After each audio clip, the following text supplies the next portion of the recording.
Asyhadu an la ilaha wa asyhadu anna Muhammadan abduhu wa rasuluh. Allahumma shalli ala sayyidina Muhammadin wa ala alihi wa ashabihi ajmain. Ikhwan fillah, Bapak-bapak, Tuan Guru, para profesor, pilih sepuh yang mulia semua yang hadir di sini.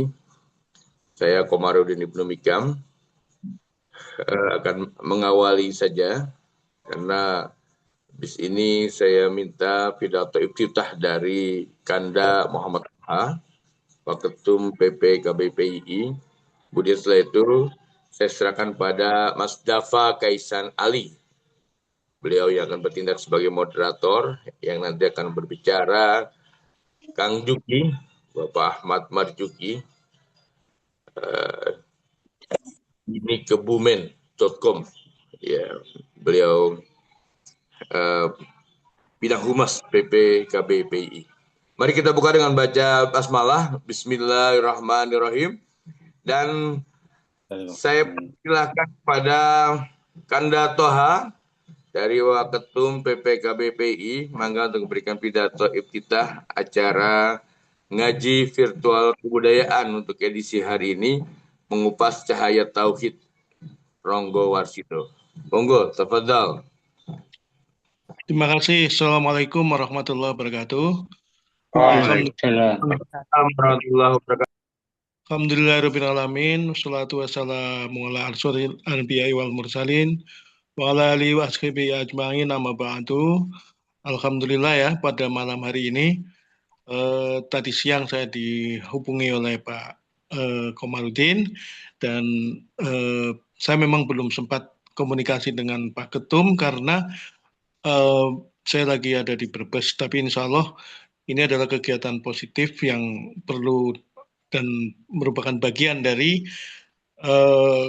bidang kebudayaan, dari bidang budaya dan seni PPKBPI, sehingga harus dan mesti kita dukung.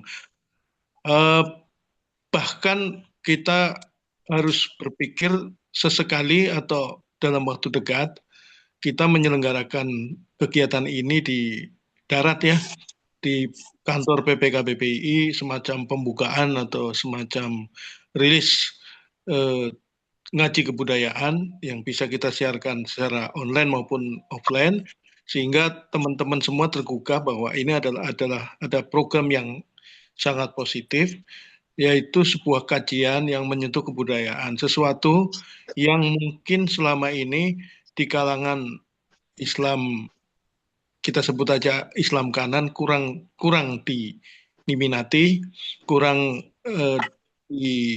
dipelajari, sehingga relatif kering ya. Ajaran Islam relatif kering. Sementara sekarang ini tantangan kita, tantangan umat Islam dan tantangan bangsa kita itu adalah menghadapi generasi Z, generasi baru yang semua pesan-pesan itu mau tidak mau harus kita tampilkan dalam konteks kebudayaan, dalam bahasa yang tidak hanya informatif tapi harus punya nilai infotainment, atau kita sebut itu sebagai salah satu bagian dari seni dan budaya. Dan kita lemah itu karena menganggap ada kontroversi ya, ada banyak wilayah di bidang kebudayaan dan seni yang mungkin kita anggap tidak sesuai dengan syariat Islam. Justru itu tantangan kita untuk menjelaskan atau untuk membuat sebuah terobosan-terobosan sehingga nanti kegiatan atau aktivitas dakwah atau kegiatan pendidikan atau kegiatan bagaimana mewariskan nilai-nilai kepada generasi yang ke depan itu tidak kering karena tidak ada nilai-nilai kebudayaan. Dan hari ini topik yang dibahas saya kira sangat menarik dan sangat luar biasa, yaitu bagaimana cahaya tauhid dari Pujangga Ronggo Warsito. Sebagaimana kita ketahui kan, Ronggo Warsito merupakan salah satu ikon pujangga Jawa, dan sudah mungkin menjadi bagian dari ikon pujangga budaya Indonesia. Meskipun beliau berasal dari Kasunanan Solo, tetapi materi-materi dan pemikirannya udah menjadi materi yang dijadikan ikon bangsa Indonesia. Salah satu mungkin sebabnya karena kebetulan orang Jawa juga di Indonesia menjadi penguasa, sehingga ajaran-ajaran ataupun pikiran-pikiran orang Jawa termasuk Ronggo Warsito menjadi tren di kalangan bangsa. Misalnya ada satu ikon yang kita kenal, Ronggo Warsito menyatakan atau meramalkan bahwa akan sampai suatu zaman yang disebut dengan zaman Edan, dan pada zaman Edan itu kalau kita tidak Edan maka kita tidak akan kebagian. Tetapi se-edan-edannya orang yang edan itu, sebahagiannya orang yang edan adalah orang yang ingat, orang yang kelingan. Di sana sebetulnya ada satu hadis juga misalnya yang menyatakan bahwa kan ada suatu masa di mana kebenaran dan kebatilan dan kejahatan itu susah dibedakan. Dan itu mungkin kalau dalam bahasa Jawa zaman edan. Dan kapan itu? Saya kira mungkin kita perlu mengkaji sepakat bahwa mungkin sekarang ini sudah masuk zaman edan. Kebenaran tidak lagi ini pada fakta, tetapi pada seberapa banyak orang mengendorse itu, seberapa banyak orang menyatakan itu, maka itu jadi kebenaran, dan sebagainya, dan sebagainya. Dalam konteks itu, maka pemikiran Ronggo Warsito itu sebenarnya sangat futuristik ya kalau untuk melihat zamannya, karena ternyata zaman sekarang pun kalau kita kaji pemikiran Ronggo Warsito sangat aktual gitu kan, tidak ada yang sangat aktual dan sangat menarik untuk kita matchkan dengan kondisi bangsa saat ini. Jadi sekali lagi saya ucapkan terima kasih kepada bidang sosial, bidang budaya, seni dan budaya yang telah mengaktifkan kegiatan pengajian virtual ini. Insya Allah kita akan terus mendukung ya kegiatan seperti ini.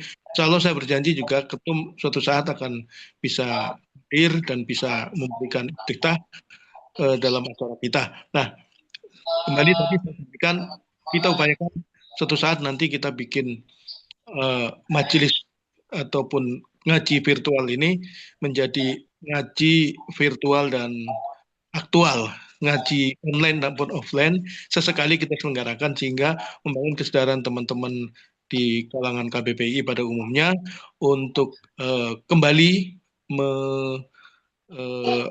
menjadikan budaya dan seni sebagai tren. Dulu waktu kita masih aktif di PII, saya juga sama Mas Aris itu ya, bikin kaos namanya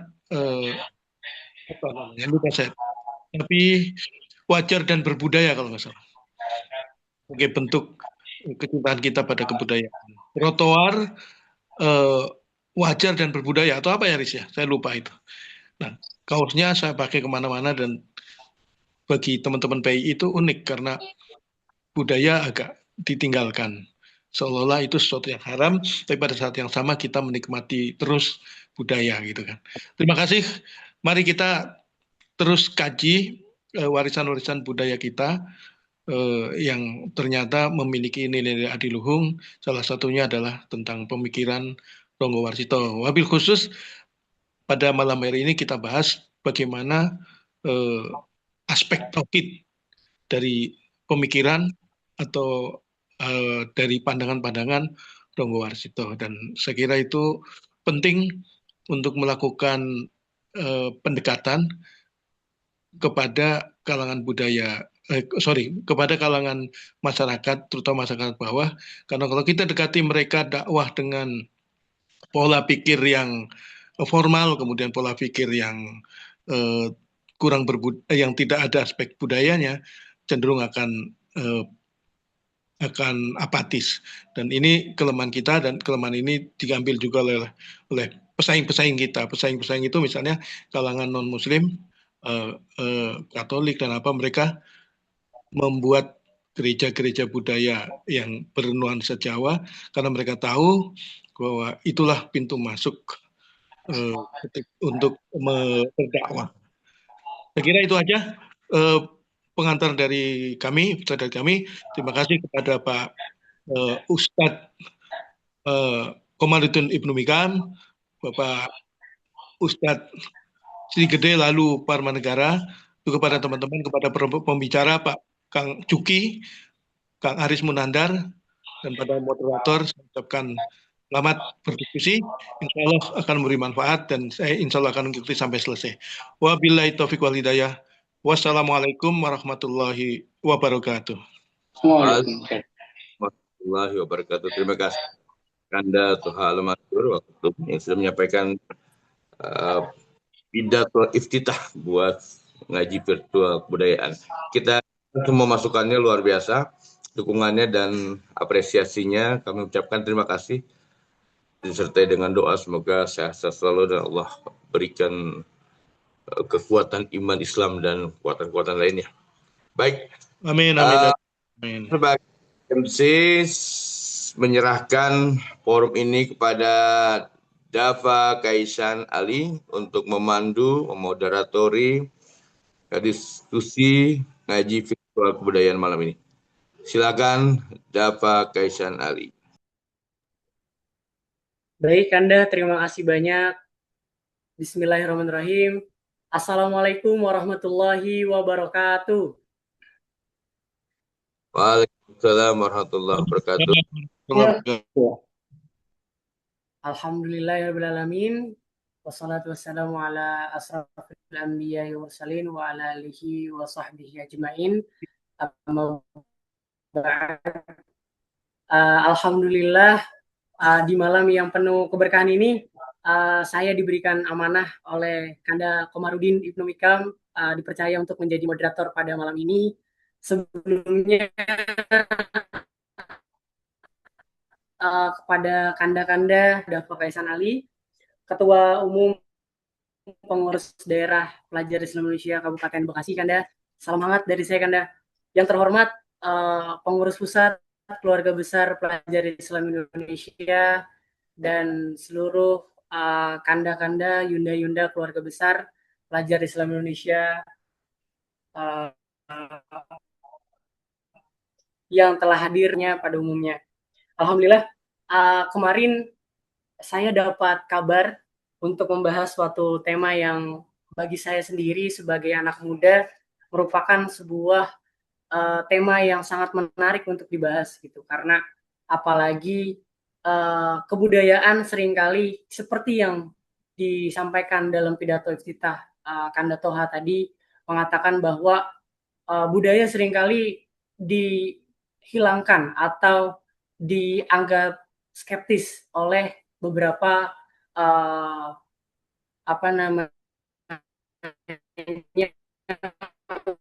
umat kita yang merasa itu tidak. Maka dari itu malam ini kita akan menggali bahwa sosok dari Ronggo Warsito itu memiliki nilai-nilai ketauhidan sendiri gitu kan. Bahkan ajaran yang beliau tulis dari sastra-sastranya, dari buku-buku karangannya itu mengajarkan ketauhidan gitu.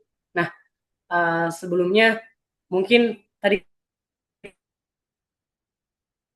juga bahwa Ronggo Warsito bukan hanya, kita sangat bersyukur bahwa di Indonesia khususnya di Pulau Jawa kita memiliki seorang pujangga Muslim yang bernama Ronggo Warsito yang telah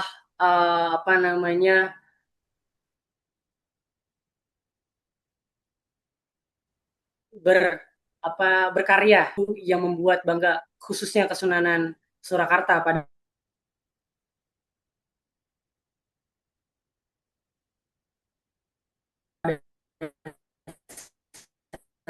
itu. Dan juga ini mungkin kita akan dari pemangku spiritual Jawa dan juga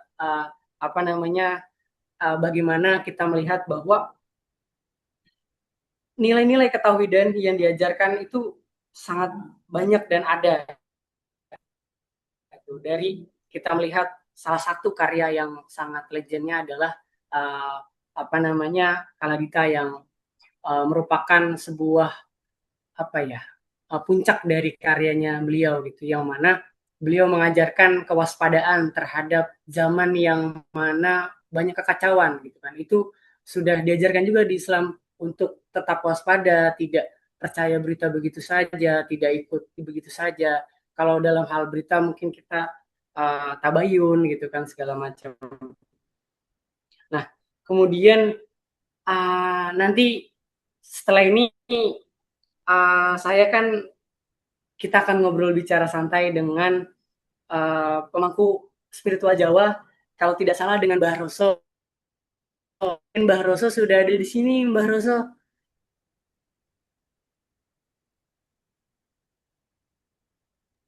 Ya, Assalamualaikum, Rahayu, Rahayu, Rahayu. Waalaikumsalam. Iya, Mbah. Mungkin saya mau mulai pertanyaan, Mbah, tentang Ronggo Warsito sendiri. Kalau kita melihat ya, Mbah, kan banyak apa namanya, sebagian dari umat kita menganggap penyimpangan gitu kan. Nah, saya ingin bertanya, apa latar belakang dari spiritualnya Ronggo Warsito yang membuat beliau dikenal sebagai ulama yang memiliki ketauhidan, dan apa sih nilai-nilai yang beliau perjuangkan gitu. Kemudian kalau kita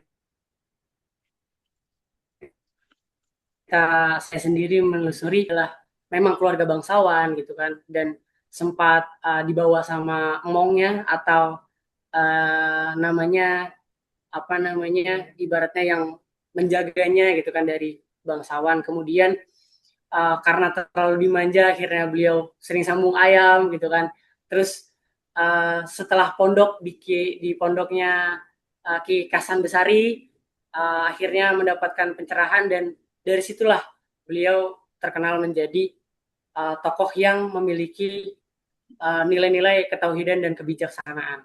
Kalau dari Mbah Ruso sendiri, kira-kira apa sih Mbah latar belakang yang membuat beliau terkenal dan nilai-nilai apa yang diperjuangkan gitu?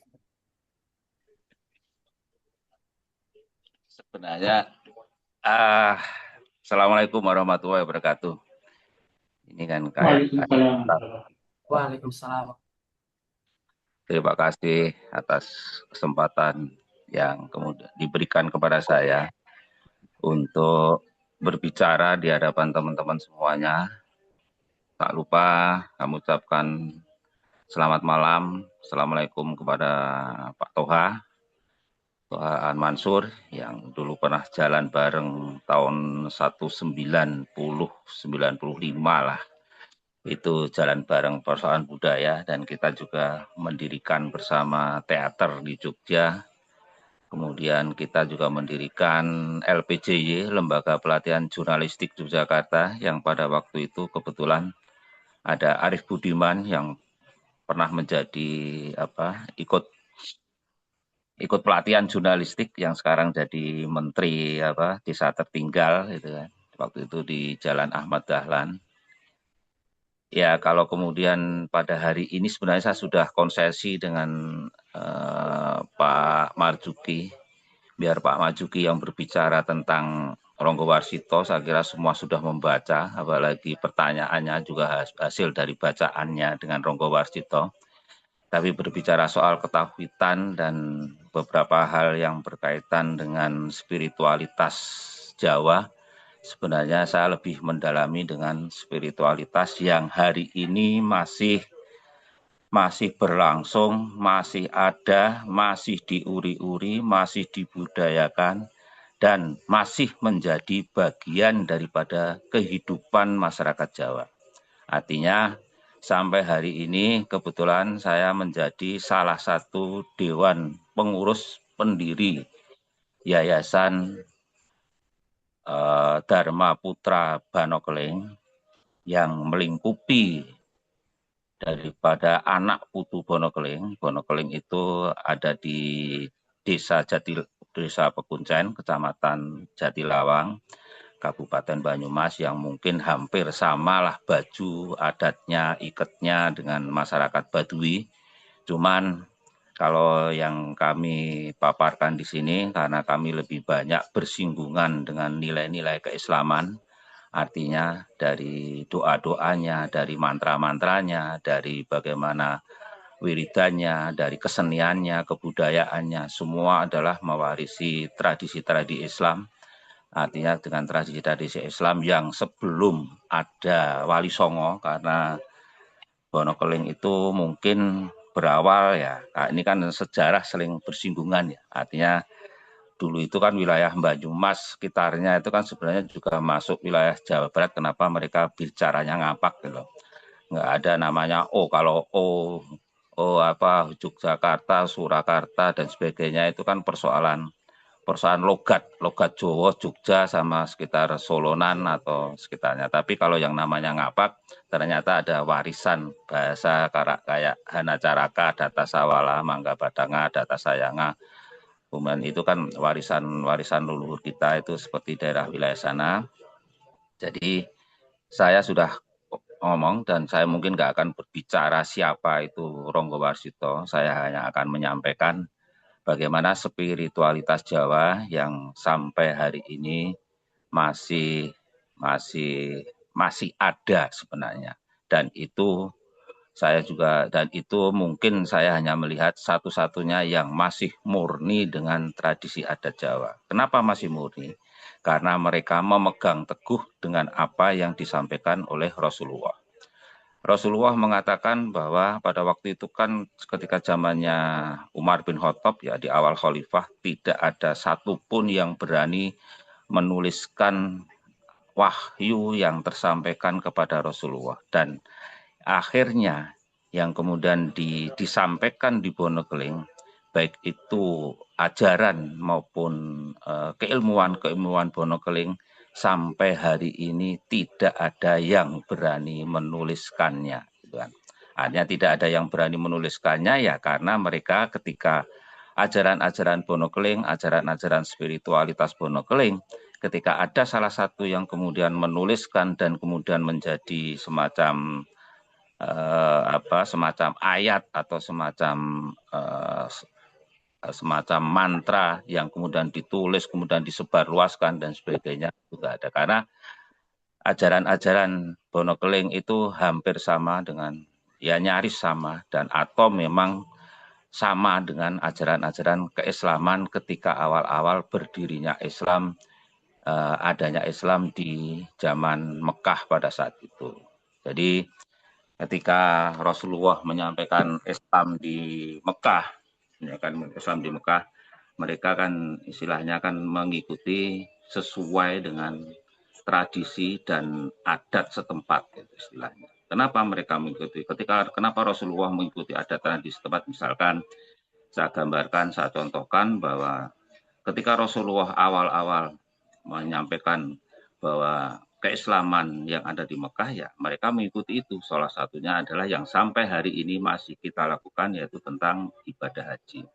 Ibadah haji yang kelilingi Mekah, kelilingi Ka'bah sampai 7 kali, kemudian lepar jumrohnya, kemudian dari Bukit Sofa dan Marwah 7 kali dan sebagainya. Itu kan yang sudah menjadi tradisi orang-orang Quraisy pada saat itulah istilahnya, meskipun waktu itu di dalamnya ada Lata, Uzza, ada patung-patung banyak yang lain sebagainya. Makanya kemudian ketika Sayyidina Ali yang punya istri Halimah dan sebagainya ketika menyampaikan Islam ajaran pertama kali di tanah Pulau Jawa, yang awalnya dari Samudra Pasai baru kemudian ke wilayah pesisir Cilacap, kemudian menyebar ke wilayah Banyumas, itu adalah awal-awal mula Islam. Sebelum ada Wali Songo, Islam sudah ada di sana.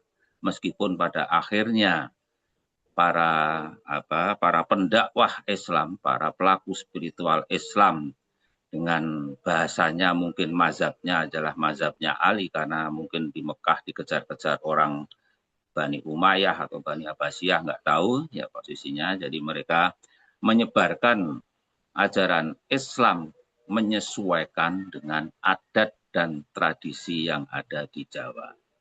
Misalkan adat dan tradisi ada di Jawa adalah ya salah satu contohnya mungkin kalau bakar menyan, kemudian selamatan, kemudian kalau meninggal dunia itu harus pakai kayu, namanya kayu gung, kayu agung, dan kemudian tidak ada keranda di sana.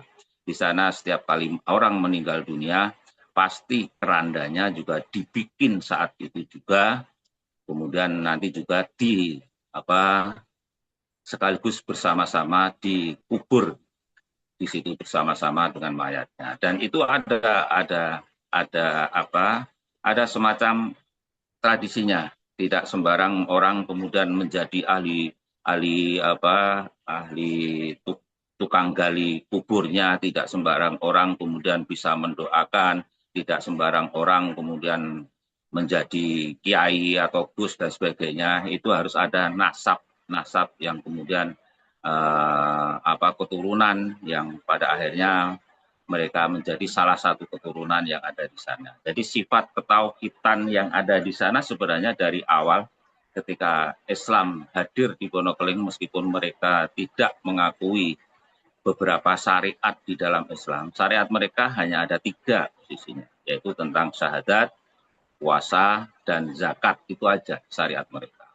Syahadat ya ada asyhadu alla ilaha illallah wa asyhadu anna muhammadar rasulullah, ada puasanya, ada semedinya. Di sana juga ada yang namanya Balai Bengong. Balai Bengong itu adalah tempat untuk meditasi khusus ya. Kalau di sini mungkin musola, kalau di Islam ada musola, ada masjid, dan kemudian mereka juga kalau kekahan mereka juga berbeda dengan kekahan kita. Kekahan mereka kita itu kekahan Islam yang hari ini ada itu adalah akekahan ketika kita lahir baru kemudian diakekahi. Tapi kalau mereka ketika diakekahi ya saat meninggal. Mereka diakekahi misalkan harus menyembelih kambing 2, sapi 1 dan sebagainya. Itu yang mereka lakukan. Dan itu tidak diketahui keluarga. Dan banyak sekali lah sifat-sifat ketauhidan yang sampai hari ini masih berjalan, dan tradisi yang sampai hari ini masih berjalan. Kalau dihitung dalam setahun itu mungkin kita nggak cukup waktu untuk istilahnya berhenti sejenak dari sebuah adat ataupun tradisi ataupun perlon ataupun semacam persinggungannya dengan Tuhan, Dan salah satu kunci dari laku adat Jawa itu adalah hanya ada 5. 5 itu adalah manembah, 1 manembah, 1 mangabdi, 3 maguru, makaryo, maneges sangkan paraning dumadi. Itu yang kemudian dilakukan saat ini. Jadi konsep keislamannya ya konsep keislaman Jawa, bukan konsep keislaman cara-cara Arab Wahabi yang sekarang atau apapun yang kemudian berkembang, entah NU, entah Muhammadiyah dan sebagainya. Tapi konsep keislaman, konsep ketauhidan adalah konsep ketauhidan model Jawa, seperti halnya ketika Rasulullah mengajarkan Islam dengan mengambil tradisi Arab pada saat itu. Ya, dan saya mohon maaf, mungkin kalau saya harus berbicara tentang zaman edan kalau Raedan Rakumanan, kayaknya itu sudah sangat maklum aja semua, mungkin di buku, di AI, di ChatGPT, kita tinggal buka menurut saya. Tapi yang hari ini masih ada konsep ketauhidan masyarakat Jawa bahwa Ronggo Warsito adalah salah satu orang yang kemudian mewarisi konsep ketauhidan masyarakat Jawa dan kemudian diinklusifkan, kemudian diimajinerkan, kemudian menjadi seperti 4 karya buku yang mereka buat istilahnya, yang kemudian dibaca oleh umat Islam pada saat ini. Entah sesat atau tidak sesat, yang penting sampai hari ini masyarakat Wonokeling tidak pernah mengakui, misalkan dalam persoalan KTP, mereka nggak mau kemudian dibilang KTP penghayat, nggak mau. Mereka tetap mengatakan bahwa di dalam KTP adalah Islam. Saya kira gitu dulu lah, biar nggak terlalu panjang. Monggo, lanjut. Baik, terima kasih Mbak Roso. Mungkin nanti kita akan bisa lebih membahas lebih menyeluruh lagi dan hal-hal pentingnya bisa lebih dibahas. Mungkin di pertanyaan tadi saya seharusnya tidak mempertanyakan secara spesifik, tapi meminta pandangan dari Mbak Rosa sendiri terhadap kaitannya. Nah, kemudian kalau kita melihat seharusnya Islam itu rahmatan lil alamin, berarti tidak menjadi apa namanya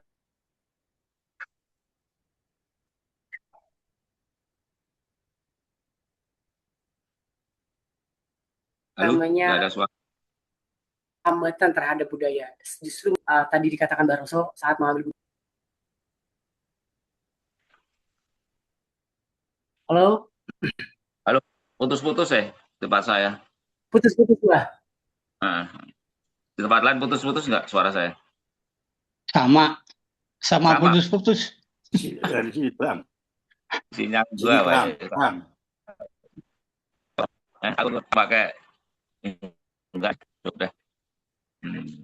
Yang lain. Tapi tadi suaranya Toha bagus banget itu, pakai wifi kali sendirian. Nggak ada diskriminasi ini. Hah? Ada diskriminasi. Saya juga pakai wifi jadi agak kuat. Iya kan. Di sini rebutan. Suara Mbah Roso clear kok, bagus. Ya, baik Mbah. Suaranya bagus. Bagus. Okay. Apa yang terakhir, pertanyaan terakhir apa gimana? Memang betul ya Mbah.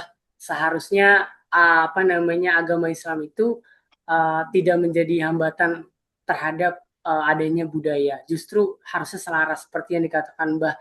Bahkan ketika Nabi ingin dulu awal berdakwah mengambil budaya-budaya di Arab sana gitu.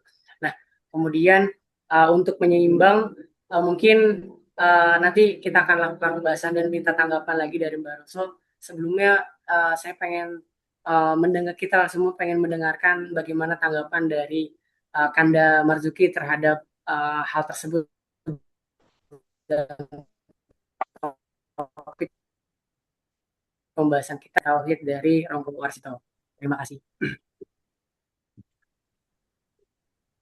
Assalamualaikum warahmatullahi wabarakatuh.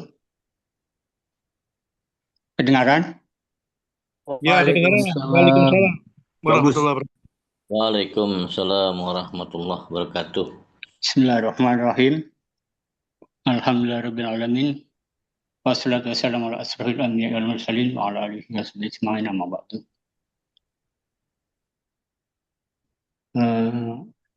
Semua peserta Zoom aja, nggak usah saya sebut satu persatu, biar nggak ada diskriminasi.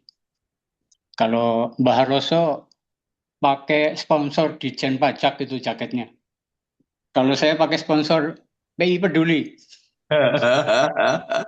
Karena sekarang lagi ada bencana kan.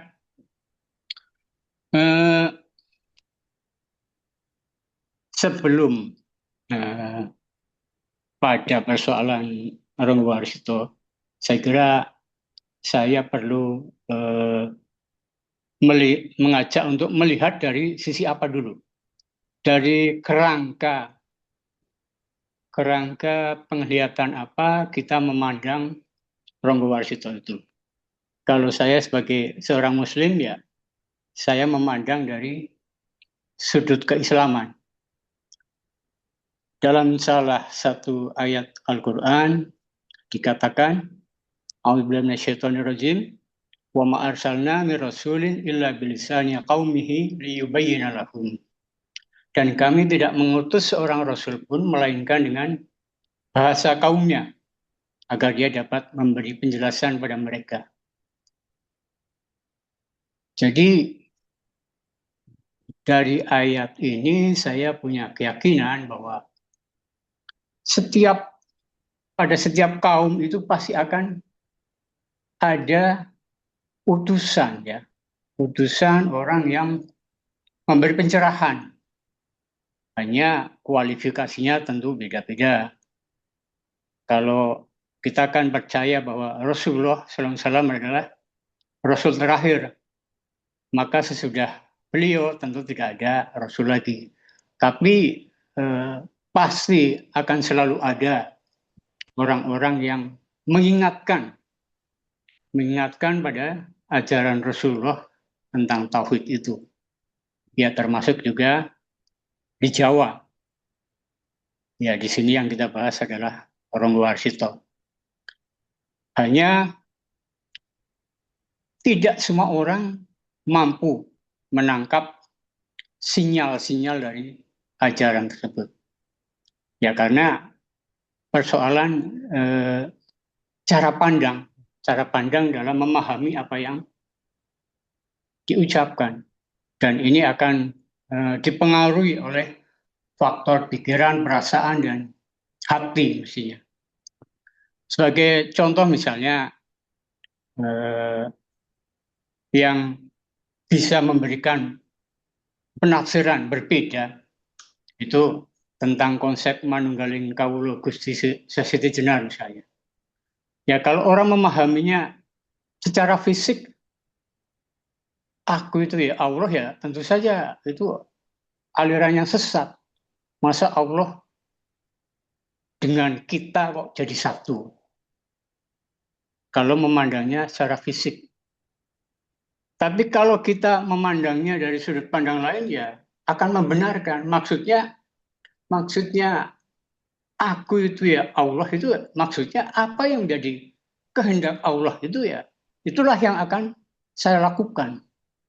Mestinya letak manunggalnya itu di situ. Bukan manunggal secara fisik, ya. Tapi ya itulah karena beda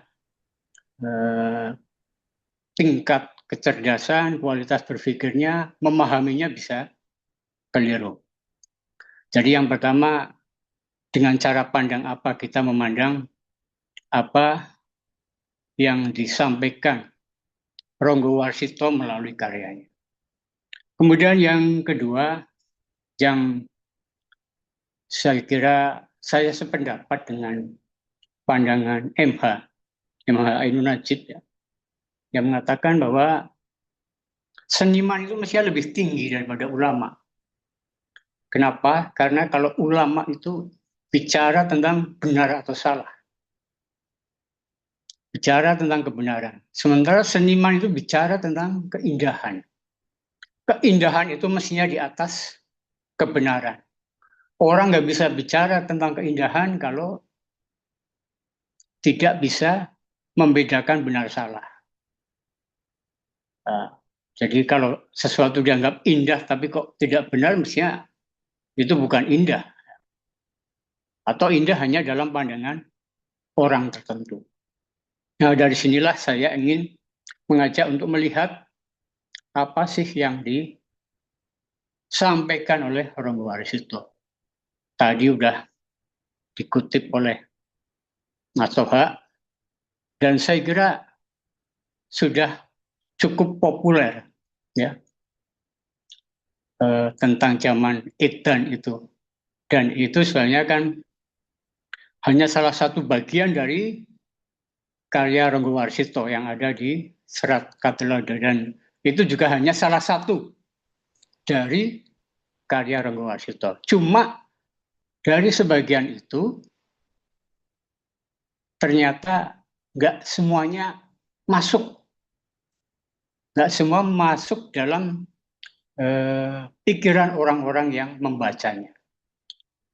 Saya coba ulang ya, kutipan aslinya dari bait ke-7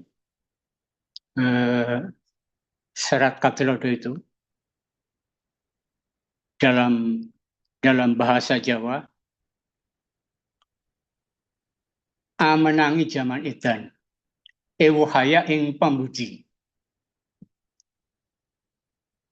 Melu ngedan noratahan, yantan melu anglakoni.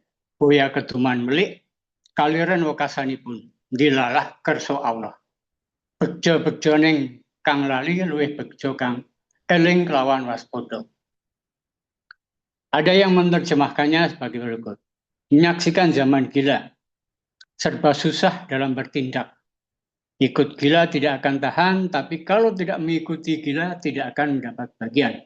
Kelaparan pada akhirnya. Namun telah menjadi kehendak Allah sebahagia-bahagianya orang yang lalai, akan lebih bahagia orang yang tetap ingat dan waspada. Jadi yang sering diulang-ulang kebanyakan orang, itu ada yang terlewat. Ada satu kalimat yang terlewat. Dilalah kerso Allah. Inilah, dilalah kerso Allah itulah yang menjadi penghubung antara sing ora edan ora keduman dengan luwih begja kang eling lawan waspada. Padahal mestinya disinilah intinya. Inti dari ketauhidan itu. Jadi dengan kehendak Allah, ya mungkin secara logika orang yang nggak edan itu nggak kebagian. Tapi dengan kehendak Allah tetap aja meskipun tidak kebagian tetap aja ada rezekinya. Apalagi manusia, makhluk yang berakal. Dong hewan yang melata pun, yang tidak punya pikiran, yang jalannya lambat sekali, masih punya rezeki. Apalagi kita yang manusia yang berakal. Ini yang saya kira justru kalimat di tengah ini yang jarang diungkap. Yang diingat-ingat adalah zaman edan, ora edan, melu edan ora tahan, ora edan ora kumanan. Tidak diingat bahwa di luar itu ada kekuasaan Allah. Jadi meskipun secara manusiawi mungkin akan berpendapat kalau nggak edan nggak akan kumanan. Tapi nyatanya yang nggak edan tetap aja kumanan. Dan yang sudah edan belum tentu kebagian. Di sini kalau kita paralelkan dengan pandangan orang sekarang juga sangat berguna. Jadi misalnya di Jakarta ada orang mengatakan, nah sekarang mencari rezeki yang haram aja susah. Ya terus maksudnya apa? Kalau mencari rezeki yang haram susah. Terus dengan menghalalkan yang haram. Jadi fakta yang sama menimbulkan kesimpulan yang berbeda dan otomatis juga tindakan yang berbeda. Karena berbeda kerangka berpikir dalam memandang fakta itu. Semua orang paham, saya kira semua orang tahu. Di Jakarta itu mencari rezeki yang haram pun susah.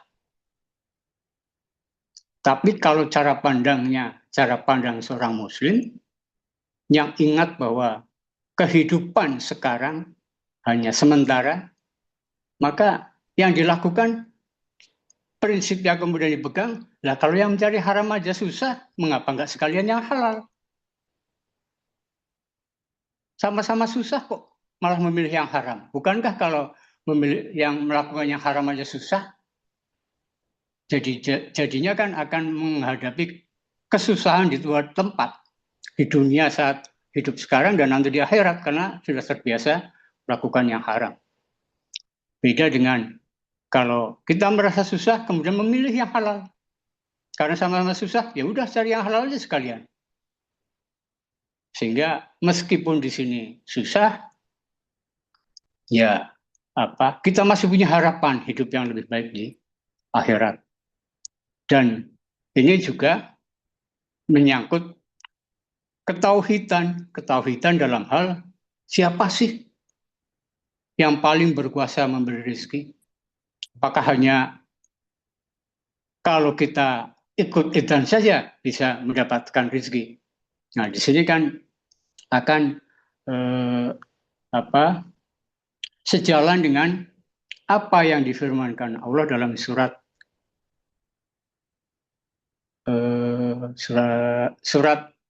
Ibrahim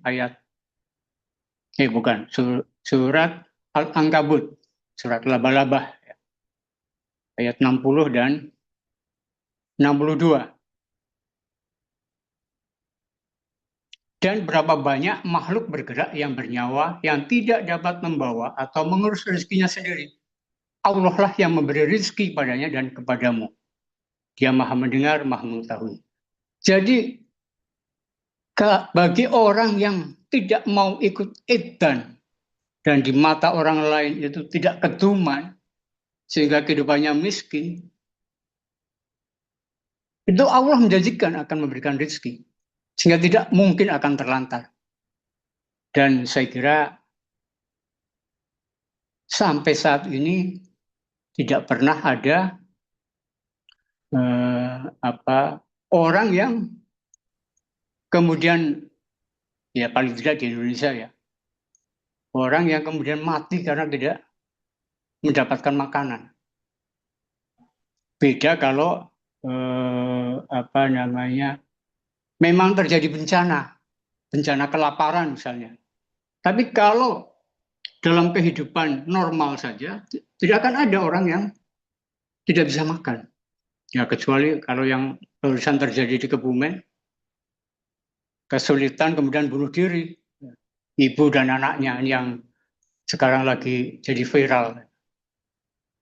Selama orang tetap hidup, pasti Allah akan menjamin rezekinya. Jadi menurut saya inilah yang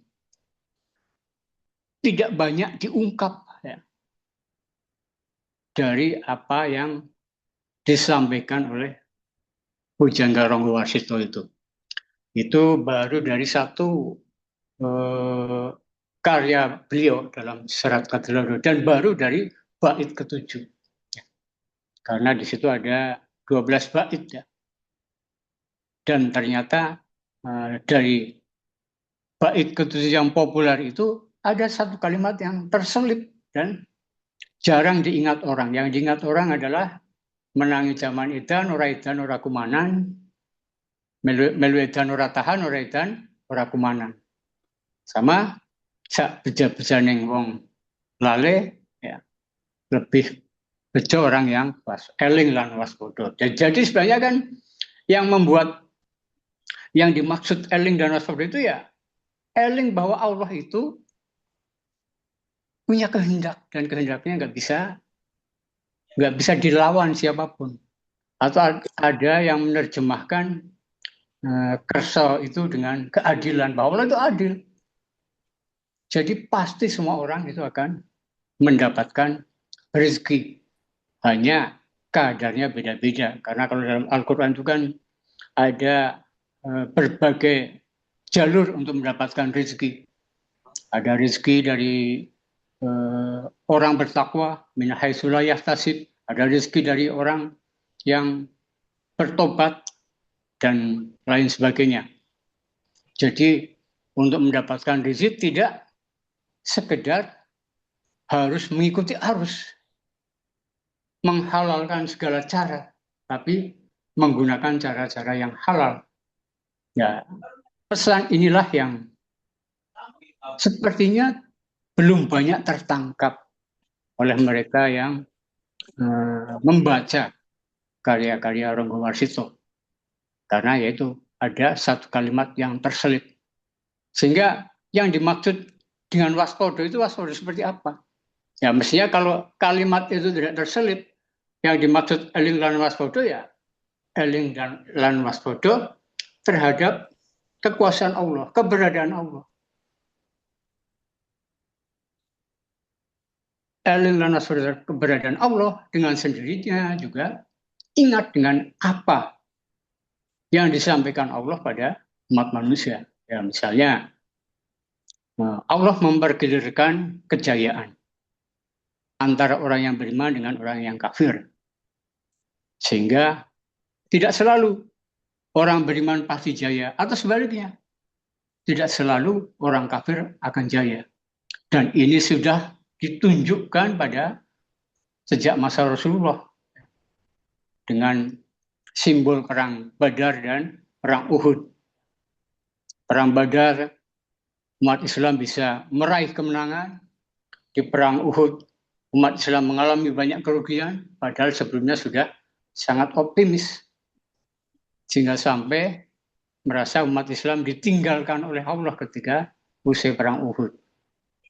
Jadi ini mesti dipahami dalam konteks ketauhidan juga bahwa di dunia tidak menjamin yang beriman itu akan selalu berhasil.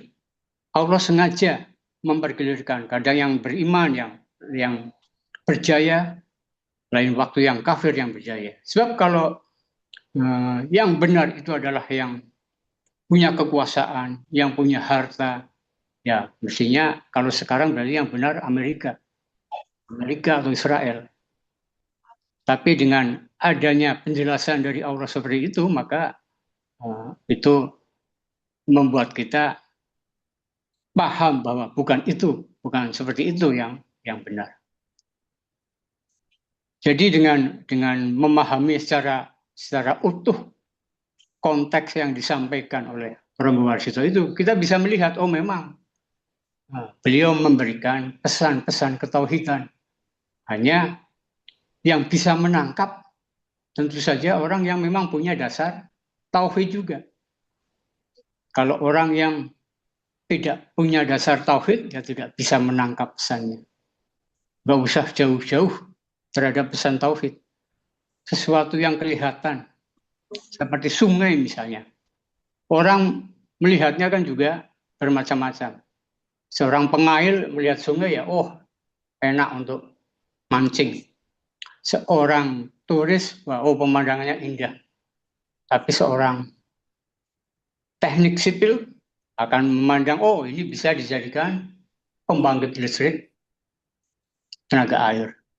Nah, jadi latar belakang orang dalam menangkap fenomena-fenomena itu juga akan berbeda. Karena itu dalam kaitan mengkaji cahaya tauhid ini, ya kita juga perlu membenahi ketauhidan kita sendiri. Kita perlu memelihara sehingga kita bisa tanggap, bisa respon dengan apa-apa yang ada di sekitar kita, bahwa itu mengingatkan kita pada ketauhidan itu. Ya misalnya bagi-bagi burung-burung berkicau. Dalam satu hadis kan ada juga diingatkan agar contoh keimanan seperti burung. Burung pagi-pagi mungkin juga lapar, nggak punya rezeki. Tapi begitu bangun kan cerit-cerit, itu mungkin ungkapan rasa syukur. Kemudian setelah itu mereka pergi mencari rezeki buat anak-anaknya. Dan pulang juga mendapatkan. Tapi kita mungkin tidak selalu begitu, makanya perlu diingatkan. Demikian juga misalnya ya, kita misalnya disarankan kalau pagi membaca surat Ar-Rahman, Al-Waqi'ah, ya mestinya kan agar kita bersyukur dan ingat pada hari kiamat. Ingat hari kiamat akan ada golongan yang terbagi dua. Golongan yang terbagi dua, golongan kanan dan golongan kiri. Tapi yang dipahami orang awam kan malah untuk melancarkan rezeki. Pagi-pagi baca surat Ar-Rahman dan Al-Waqi'ah. Padahal mestinya kalau kita pahami isi dari kedua surat itu ya agar kita melangkah dengan ketauhidan.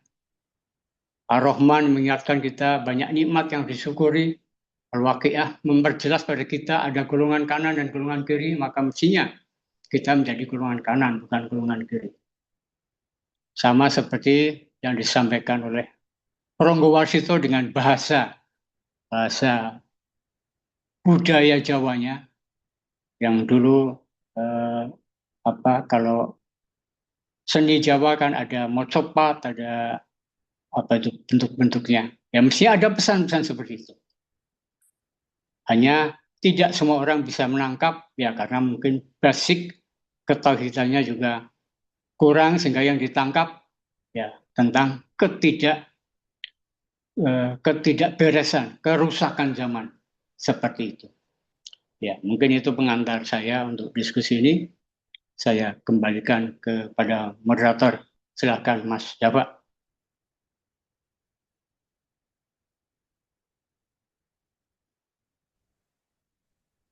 Wah, Masya Allah. Luar biasa dahsyat banget kan.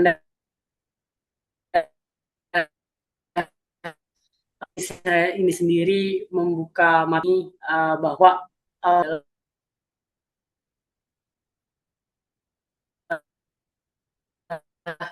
sebagai seorang muslim kita harus mampu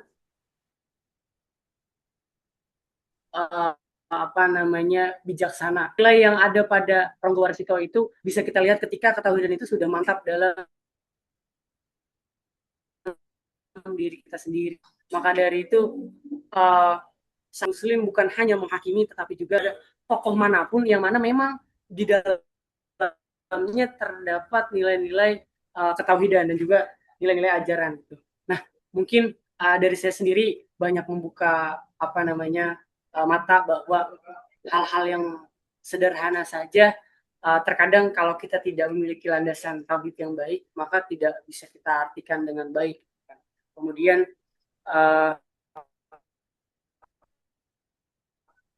tadi dari karya-karyanya sendiri, salah satunya dari disinggung, orang tahunya kenalnya aja yang populer, gitu, tapi nggak tahu kutipan-kutipan beliau yang mengandung nilai-nilai tauhid dan nilai-nilai bahwa tidak ada yang berkuasa di muka bumi ini kecuali Allah Azza wa Jalla, seperti itu mungkin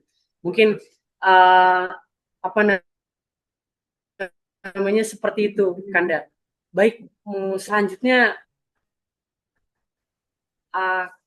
kita akan mendengar yang lain seperti Pak Kanda Guru Tua Parma atau Kanda atau Mbah Roso dan Kanda-Kanda yang lain untuk berbicara, menyampaikan pendapatnya atau yang memperkaya diri kita semua, khususnya saya sendiri sebagai moderator yang notabene masih muda di antara Kanda-Kanda semua. Terima kasih, Kanda. Bagaimana, Kanda? Adakah yang ingin memberikan pandangan atau pendapat terhadap yang disampaikan oleh Kanda Marzuki, yang disampaikan oleh Mbak Roso, untuk menguatkan lagi dengan tema kita mengupas cahaya tauhid dari Ronggo Warsito? Kalau boleh saya mengawali. Monggo. Oh, Masya Allah. Siap, Kanda. Silakan, Kanda. Kanda Iswanto Satu. Kebetulan saya sedikit belajar soal Ronggo Warsito, jadi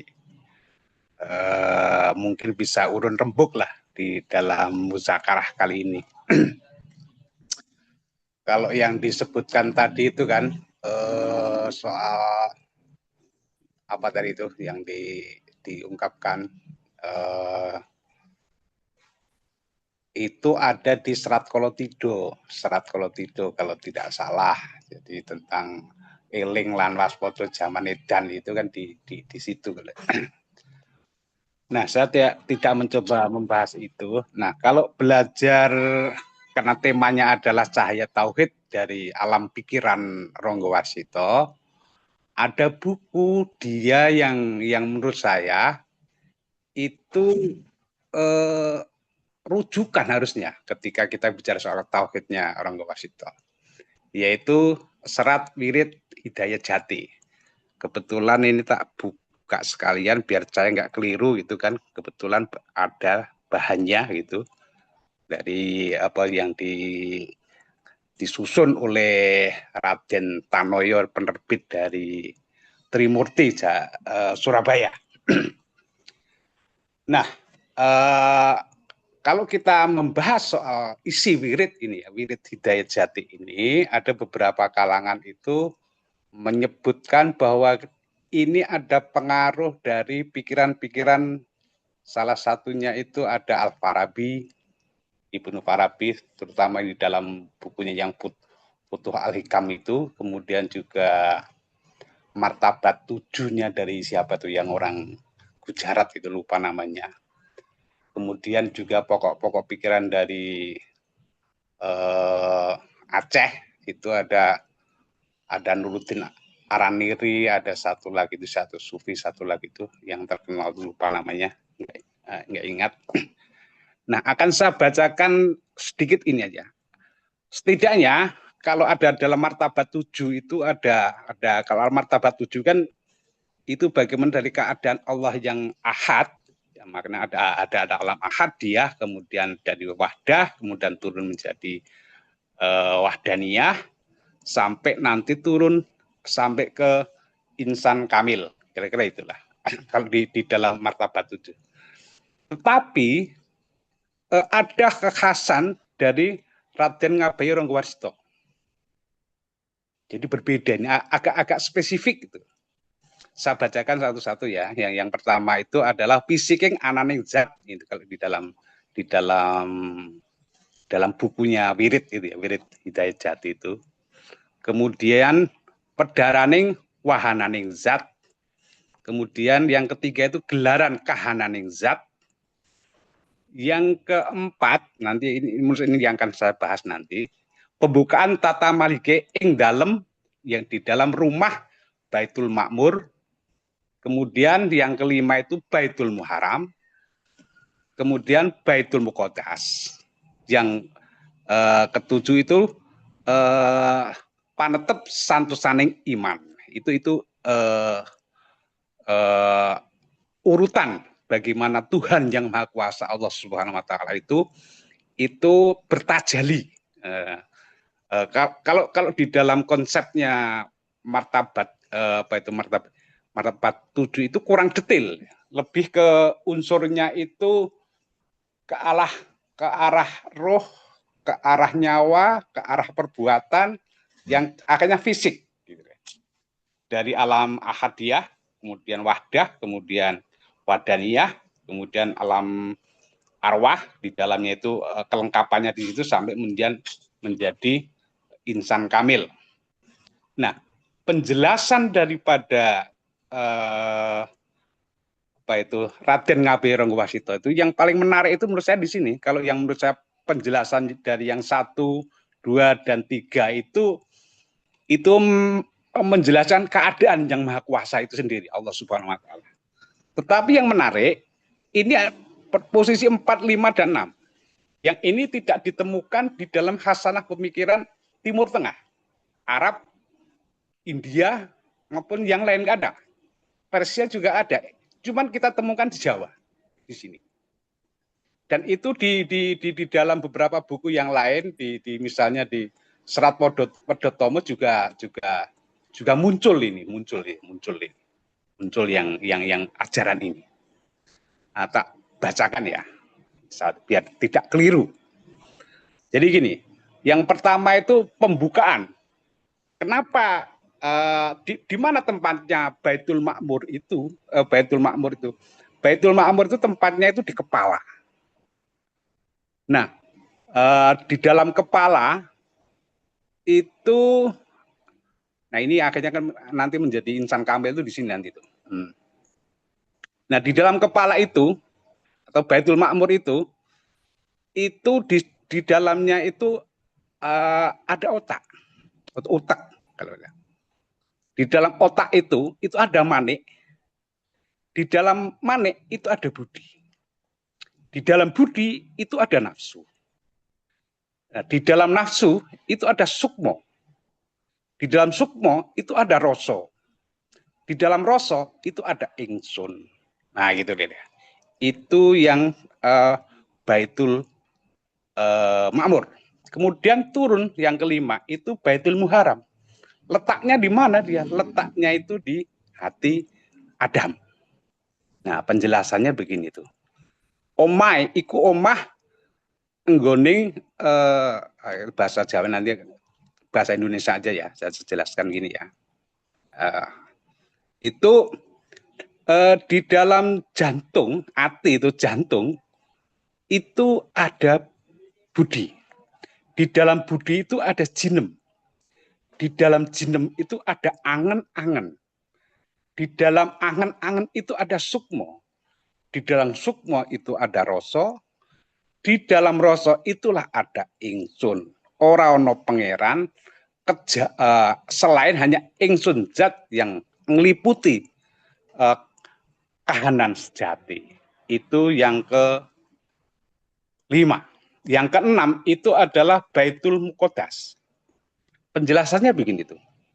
Nah, di dalam diri Adam, maksudnya Adam itu adalah manusia, kita semuanya. Itu tempatnya apa? Pada kemaluan Adam. Nah, disitulah tempat nutfah itu tumpah di situ. Nah, di situ apa? Ada mani. Nah, di dalam mani itu ada madi. Di dalam madi itu ada manikem. Di dalam manikem itu ada rasa, roso. Di dalam roso itu ada ingsun. Nah, di sini. Ini khas Jawa. Khas temuan daripada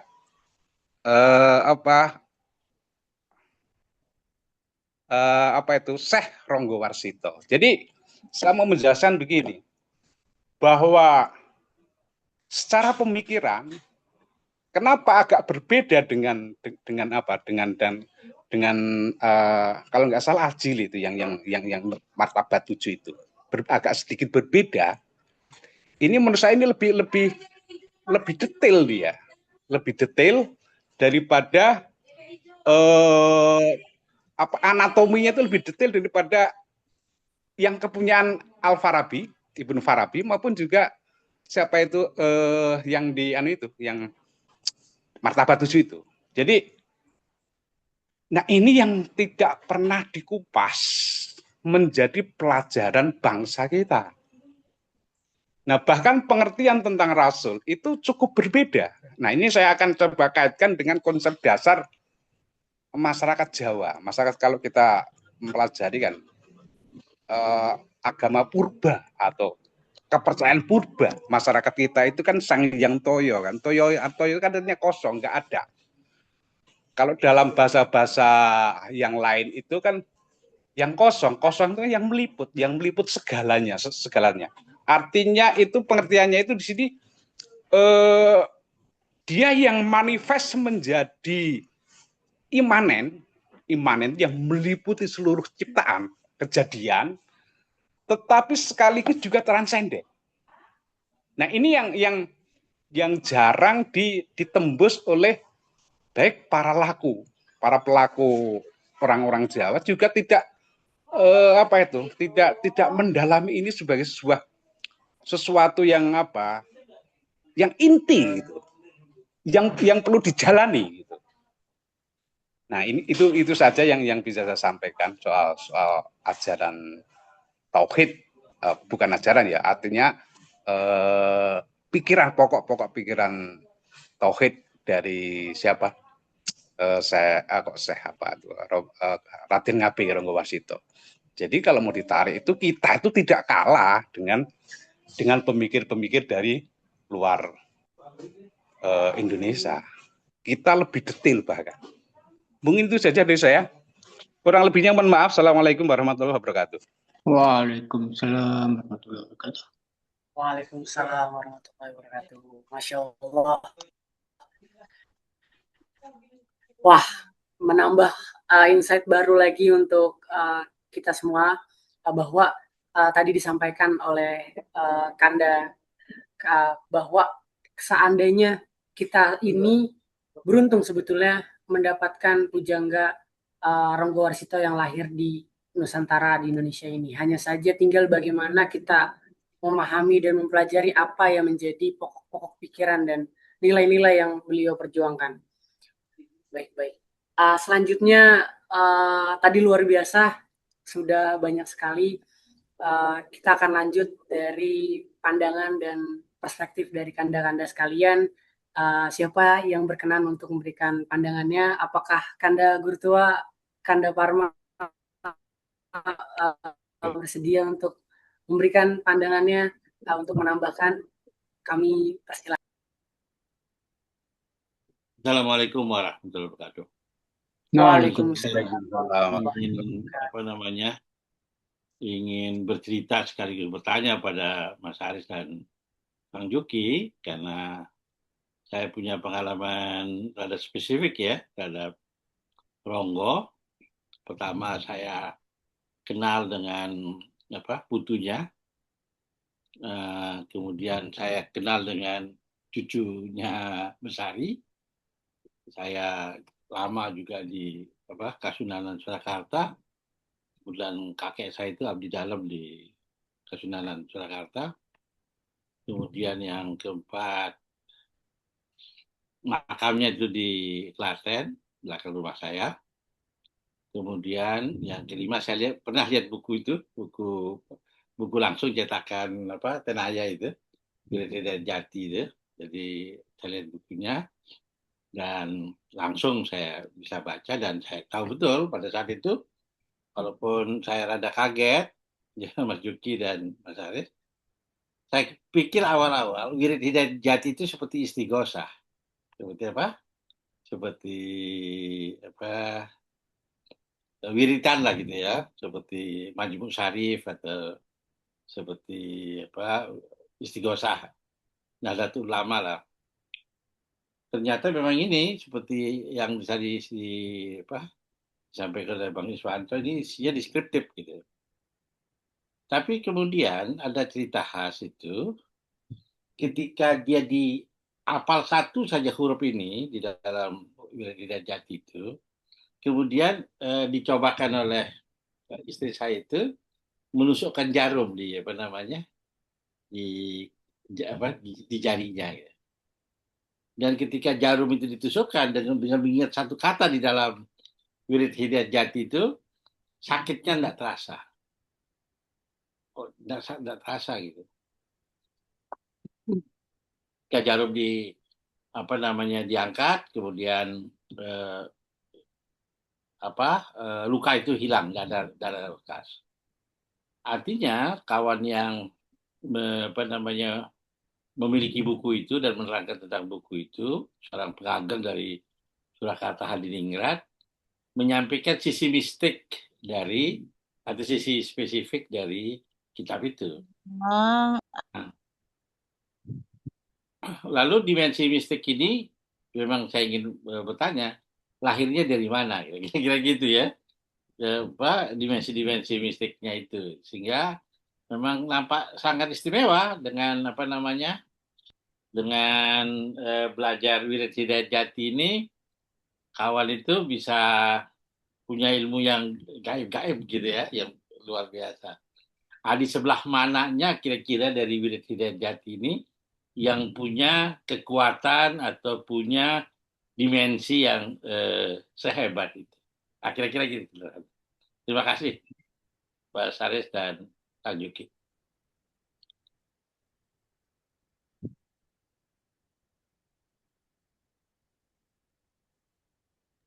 Moderator ya. Okay. Baik Kanda, terima kasih banyak Kanda atas ceritanya yang langsung memang benar-benar pernah Kanda alami terhadap salah satu karyanya, sangat membuka mata kita semua dan menambah. Mungkin ada tanggapan dari Kanda Marzuki. Apakah ada Kanda?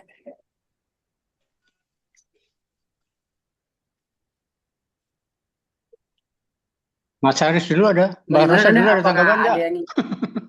Ya, oke. Jadi persoalan Wirid Hidayat Jati yang kemudian ketika dibacakan, yang kemudian diuji coba ketika jarum ditusukkan ke jari dan kebetulan nggak terasa dan sebagainya.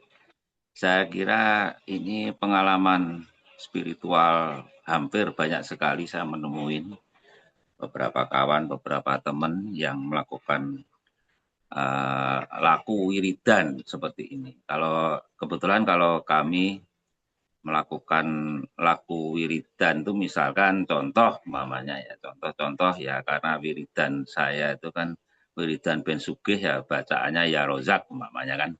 Ya Rozak itu karena sesuai dengan huruf itu kan, ya Rozak kita jumlah menjadi 303 lah, 303 itu kalau kemudian kita ingin maksimal total betul ya dikalikan 303 itu di total menjadi 94.864 umpamanya. Jadi dalam sehari kita membaca wirid ya Rozak itu 94.864. Itu. Dan ada lagi satu laku spiritual yang lain, yang misalkan kita lagi kungkum, bahasanya kalau di Jawa itu kan ada kungkum, kungkum di sendang, di macam-macam, karena konsep Jawa itu kan ada tanah, api, udara, air, dan sebagainya. Itu ada empat tanah, api, udara, air. Makanya kan kenapa saya hampir setiap pagi melaku macul, nyangkul di sawah, karena di situ ada udara yang bersih. Karena kaki saya menginjak tanah, di dalamnya ada bermacam-macam makhluk hidup. Kemudian airnya juga ada, apinya juga ada, dan api itu adalah matahari yang langsung ke badan. Jadi 4 unsur bumi itu kita satukan, padukan menjadi satu di dalam tubuh, dan kemudian menjadi sebuah kekuatan. Jadi wiridan secara alamiah mungkin saya lakukan kayak gitu. Kalau di rumah saya mungkin barangkali kalau di rumah saya badan-badan capek-capek pegel, tapi setelah sampai sawah alhamdulillah sembuh dengan sendirinya. Jadi saya ingin menjelaskan bahwa kenapa apa yang dilakukan oleh istri Guru Tua Gede Parma itu ketika baca salah satu wirid Wijaya Jati yang kemudian ketika ditusuk jarum, karena ada totalitasnya ada di situ. Totalitasnya ya sama aja ketika Ali bin Abi Thalib ketika terpanah dan kemudian pada saat mau dicabut tapi nggak boleh dicabut, dan ketika mau dicabut ketika dalam kondisi sholat dan ketika dicabut, dan itu nggak terasa panahnya itu ketika dicabut dari tubuhnya gitu istilahnya kan. Jadi Ali betul-betul nggak merasakan karena totalitasnya kepada Tuhan pada saat itu kan. Totalitasnya kepada bacaan wiridnya, totalitasnya kepada apa yang kemudian dibaca, apalagi totalitasnya kepada keturunan keraton umpamanya dan kebetulan saat ini kami juga lagi bahasanya ngopeni dengan Mas Chandra Malik. Mas Chandra Malik itu kebetulan keturunan keraton yang hari ini berseberangan dengan raja yang ada di sana, ya kan, selama ini. Jadi lagi ngopeni, dan kebetulan Chandra Malik itu ternyata mengaku sebagai keluarga besar Bonokeling. Keluarga Bonokeling artinya dia merasakan bahwa dia sebagai adik dari keluarga besar Bonokeling ketika di cross check tentang doa-doa, tentang mantra-mantra dan sebagainya, semua ternyata antara Bonokeling dengan Solo itu ada kesamaannya. Makanya kemudian kemarin sekitar 2 bulan yang lalu Chandra Malik dan timnya membangun sebuah padepokan di sana, membangun sebuah pendopo joglo yang ada di sana, dan pada hari ini mungkin di bulan ini Januari Chandra Malik, ini semua dibiayai oleh Chandra Malik untuk membangun itu. Jadi mohon maaf mungkin kalau soal itu kan memang hampir rata-rata pelaku spiritual, baik itu tarekot yang ada di Indonesia yang kemudian dengan laku pernapasan, laku topo ngalong, topo pendem, topo geni, topo macam-macam, saya kira mereka juga akan merasakan hal yang sama seperti yang dilakukan oleh istri Mas Guru Parma kan, gitu aja. Jadi wajarlah sebagai pelaku spiritual, tentu saja pengalaman seperti itu tuh gampang sekali didapatkan. Tapi bagi Toha Al-Mansur barangkali susah banget untuk mendapatkan pengalaman seperti itu. Umpamanya kan gitu. Jadi gitu Pak Marzuki. Langsung ya? Yeah. Jadi kalau saya memang tidak mendalami mistisme, ya. Tapi saya percaya bahwa seseorang itu pada tingkatan tertentu akan merasakan nikmatnya iman. Cuma cara merasakan nikmatnya iman itu berbeda-beda, tergantung latar belakang yang bersangkutan. Ya, ada yang seperti Mas Parma ceritakan dan Mbah Roso sampaikan. Sebaliknya ada juga yang seperti Pak Toha yang dibilang Aris nggak ini. Mungkin Pak Toha merasakan nikmatnya iman itu ketika beraktivitas di KBBI. Ya, itu mungkin ada sisi ketenangan, kepuasan batin di situ. Karena potensi orang itu berbeda-beda, sehingga meskipun melakukan amalan yang sama, wirid yang sama, saya yakin efeknya pada masing-masing orang itu berbeda-beda. Karena orang punya kecenderungan sendiri-sendiri. Ada yang mungkin cocok dengan amalan-amalan yang lebih condong ke laku batin, ada yang lebih cocok dengan amalan-amalan yang lebih banyak pada laku lahir. Sehingga kalau menurut saya itu bukan sesuatu yang mutlak, makanya kita juga tidak bisa mengeneralisir. Karena bagi saya persoalan spiritualitas, pengalaman spiritualitas dalam beragama itu sifatnya sangat individu, tidak bisa digeneralisir. Nah, kalau mengamalkan ini pasti begini, kalau menurut saya nggak bisa seperti itu. Tapi kalau itu terjadi juga tidak bisa kita nafikan. Kalau menurut saya seperti itu, Mas Guru Gede Parma. Lalu Parma apa Gede Parma? Lalu dan Gede. Jadi pandangan saya seperti itu terkait apa yang diceritakan Mas Parma. Saya kembalikan moderator. Oh ya, saya terima kasih juga pada Mas Hoiron ya yang menyampaikan apa? Mas Iswanto. Ya. Oh, Mas Iswanto ya, yang tadi menyampaikan karya-karya yang lain ya. Karena memang saya melihatnya dari sudut pandang praktis, jadi yang saya sampaikan beda. Kalau Mas tadi kan menyampaikan kajiannya, itu menarik juga sebenarnya, tapi kayaknya mungkin perlu waktu khusus lagi. Karena ini kan yang ngikutin kan masih campur aduk. Makanya kalau kita mengkaji yang terlalu dalam mungkin malah nggak nyampe takutnya kan. Ya silakan brother.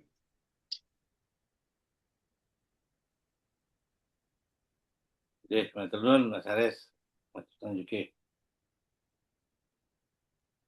Sami-sami Mas Guru. Sehat. Itu ada Mas Hani.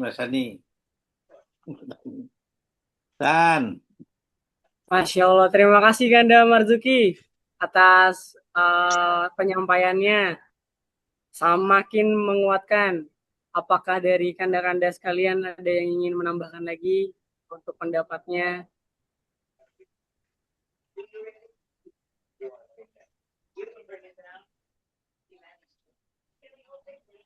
Jadi sebenarnya kan semua itu kan ada runtutannya lah istilahnya. Kalau berkaitan dengan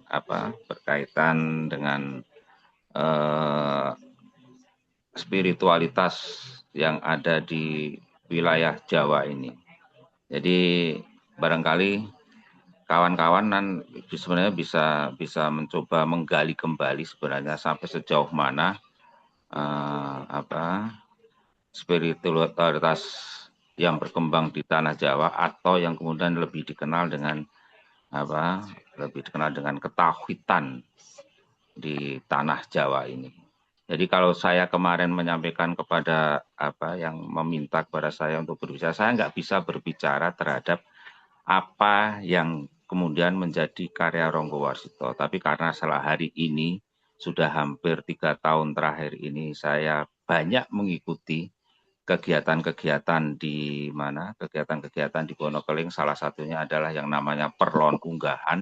Maka kemudian saya alhamdulillah di sana diterima dengan baik di sana, meskipun sampai hari ini juga saya belum mampu untuk apa yang kemudian saya terima selama ini waktu kecil, ajaran-ajaran keislaman waktu itu. Tapi kemudian saya malah bukan kemudian ikut arus terlibat di dalamnya, itu enggak ya.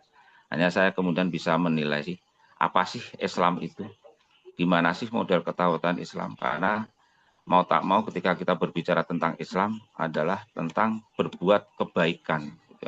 Hanya makna keislaman sendiri itu adalah bagaimana kita mengabdi abdun, kemudian bahwa kita mengabdi kepada Allah, ibadah kepada Allah itu artinya ya bukan saja kemudian ada ungkapan bahwa menjalankan perintah Allah dan kemudian menjauhi larangannya gitu ya. Bahasanya kalau bagi saya bukan seperti itu, tapi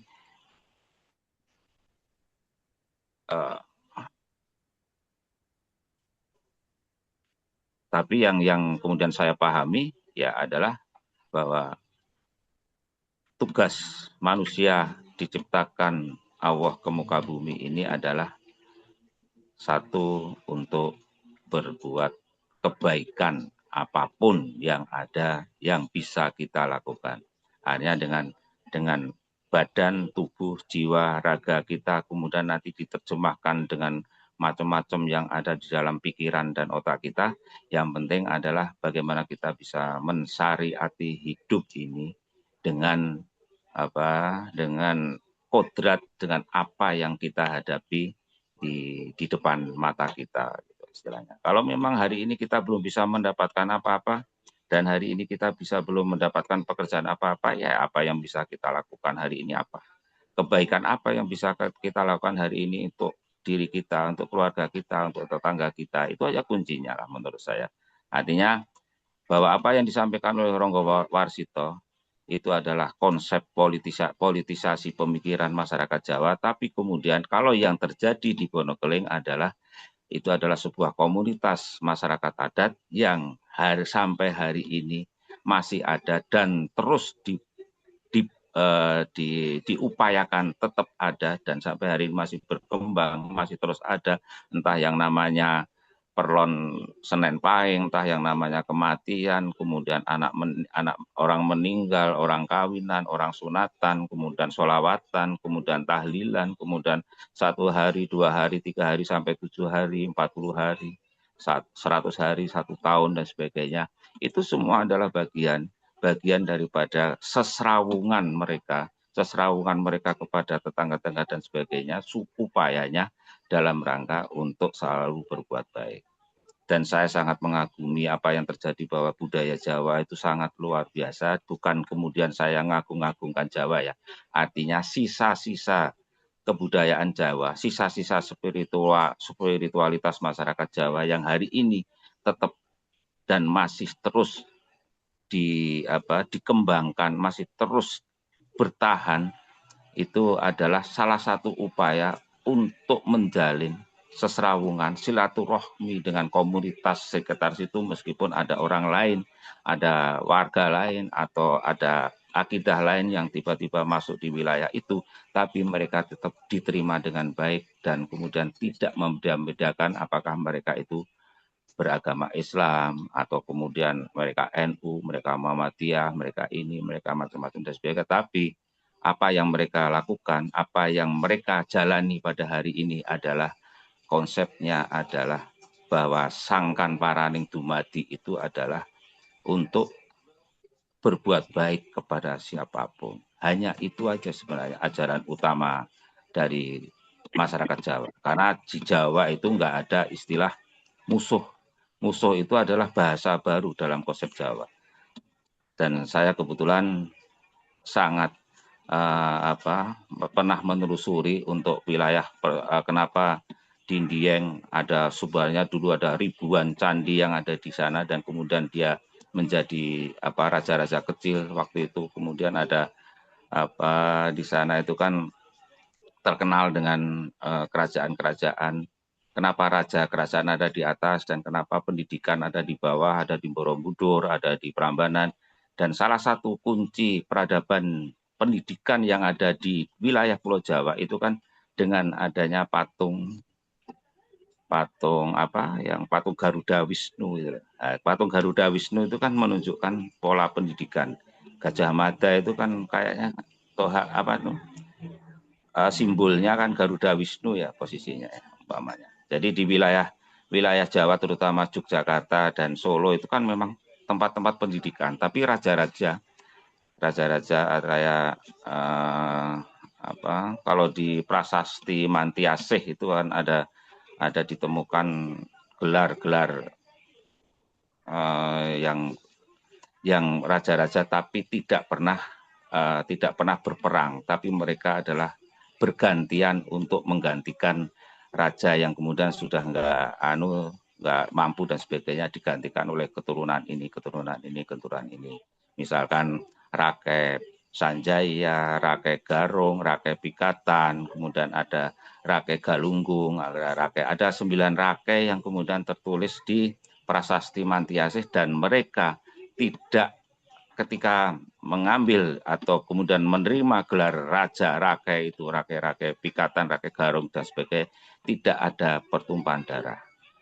Dan mereka hampir sama, hampir mirip dengan yang sekarang masih berlangsung, sebuah kerajaan kecil di Bonokeling, karena mereka di Bonokeling itu ada yang namanya yang namanya juru kunci, yang kemudian dibantu oleh 5 bedogol. 5 bedogol itu membawai beberapa persoalan-persoalan, ada yang ekonomi, ada yang pendidikan, ada yang sosial, ada yang politik dan sebagainya. Dan bedogol itu kalau di dalam bahasa Arab mungkin ba'dal lah, bahasa pengganti daripada kunci, pengganti daripada raja. Dan setiap acara perlon dari Cilacap, dari Daun Lumbung dan sebagainya, itu ribuan orang jalan dengan jalan kaki ke daerah Pekuncen sekitar 32 km. Mereka jalan kaki tanpa alas kaki, tapi kemudian dia membawa perbekalan, entah kambing, entah beras, entah sayuran, entah kelapa, entah macam-macam perbekalan apapun yang ada di rumah, terutama ayam satu keluarga, satu kakak minimal harus 1 ayam, tapi kalau kambing bisa dibawakan. Itu seperti halnya ketika mereka itu kayak upeti kepada raja pada waktu itu. Tapi kemudian hari ini menjadi seperti perlon unggahan. Dan kemudian meskipun hari itu juga mereka melakukan perlon unggahan dengan 20 atau 30 ekor kambing, pada saat itu juga semua dimasak, disembelih, dimakan makan bareng bersama-sama sampai maghrib dan sebagainya, semua sudah habis dan tidak ada sisa. Tidak ada sisa sama sekali, karena makanan itu satu persatu keluarga membawa entah 1 bungkus, 2 bungkus untuk dimakan ketika dia mau pulang dari Bonokeling, untuk pulang ke Daun Lumbung, pulang ke Adipala, Adiraja dengan jalan kaki. Jadi konsep kebaikan, konsep berbuat baik kepada siapapun itu sudah tertanam sejak lama. Sejak lama itu artinya sudah tertanam sejak zamannya. Kalau dulu itu di Bonokeling itu ada yang dikenal dengan yang namanya Galuh Pitu lah. Galuh Gamel Bonokeling 1, mungkin Pitu itu diawali dengan Mekah Madinah, yang waktu itu dapat gelar yang namanya Sang Hyang Wenang, yang hidupnya sekitar 300 tahun. Kemudian ada Mataram kuno, kemudian dapat gelar Nabi Sis di 300 tahunan, Pajajaran, Pasir Sriwijaya, Majapahit, Demak, dan bahkan kemudian yang terakhir adalah Solo dengan gelar Solo Diningrat yang hidupnya sekitar 300 tahun. Dan ini ada kaitannya juga dengan Eyang Bonokeling yang hari ini tradisinya, adat istiadatnya, kemudian perilakunya, bajunya, semua pakai ikat, baju hitam, kemudian sarung, batik dan sebagainya, bahkan sampai makannya, bahkan sampai ketika harus ada pohon besar yang tiba-tiba jatuh, dan kemudian mereka harus izin dulu kepada bedogol, kepada kunci, apakah boleh pohon itu kita tebang dan sebagainya. Itu semua ada aturan adatnya, sehingga di sana tidak ada pohon-pohon besar yang kemudian ditebang. Di sana tidak ada yang namanya kemudian masyarakat begitu mengganggu warga sekitar, sesama warga itu enggak ada. Di sana umpamanya ada orang meninggal saja, yang namanya ngelayat orang meninggal, enggak ada yang ngasih 5 ribuan, 10 ribuan. Minimal mereka akan ngasih 50 ribu, dan kemudian kalau keluarga, masih satu keluarga, mereka akan ngasih sekitar 500-an ribu. Dan itu sudah kami lakukan, dan setiap hari saya menemukan keluarga besar yang ada di sana, dan kalau ada orang meninggal, satu keluarga yang ada di sana, mungkin sekitar 500 atau 600 warga di sekitar di sana menunggu di situ dengan baju adat, dengan doa-doa, dengan bakar menyan, dengan bikin keranda sendiri, dengan ada yang orang bertugas untuk menggali kubur.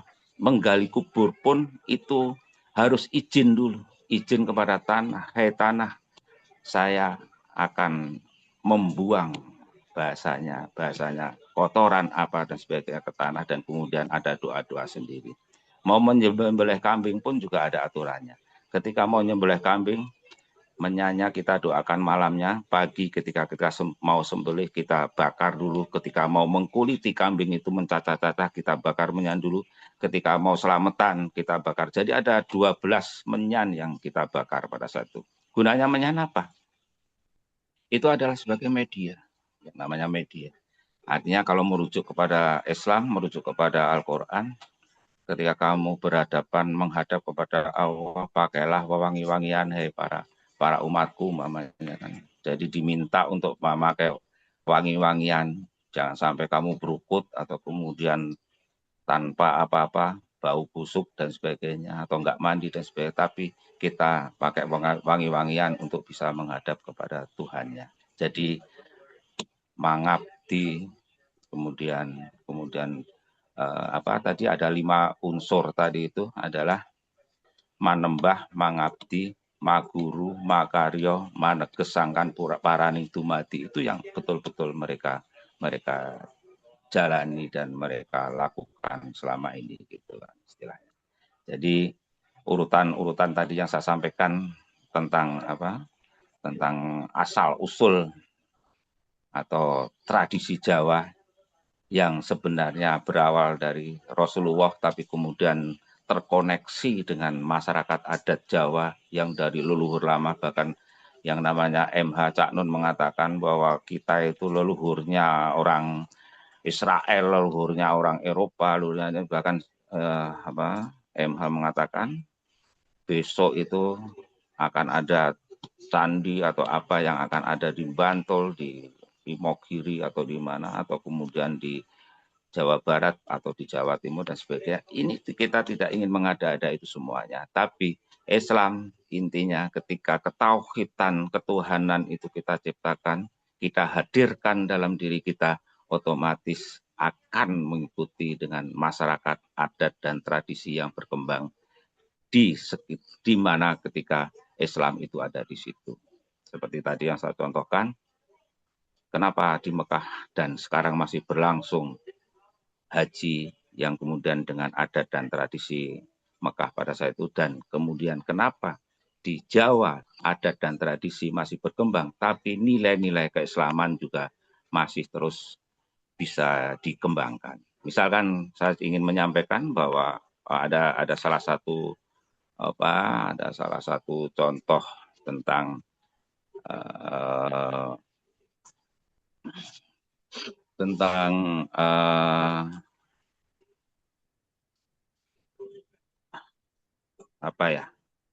mantra yang ada di Bonokling itu, misalkan salah satu contoh aja ya saya ingin sampaikan. Siruwah, Nuruwah, Zatullah, Sifatullah, Wujudullah, Muhammad Allah, gedonge sinarap api, prepene si kudratullah, genine si roh ilahi, rupane sukma mulya, urubi turuwah, kukuse nuruwah, renges ati uruhing dupa. Itu kan jadi bahasanya kan dengan bahasa seperti ini kemudian bisa ditafsulkan kepada istilahnya kepada apa yang mau kita hajatkan kan, seperti itu. Jadi ada, kalau misalkan kita punya rengeng-rengeng Jawa yang kemudian kita sering mendengarkan, contoh mungkin contoh misalkan amboroi ngawang-ngawang, banyak contohnya, angelamun sinaksaruing Gusti. Jadi spiritual yang berkembang di tanah Jawa itu sebenarnya sudah secara otomatis ketika menyatu dengan Islam itu akan menjadi Jawa gitu loh bahasanya. Jadi Islam yang berkembang awalnya dibawa oleh Rasulullah SAW di Mekah ketika datang ke Jawa, ya kemudian akhirnya berkembang dan menjadi Jawa. Dan mereka sampai hari ini, Bono Keling sampai hari ini tidak mau ketika ada agama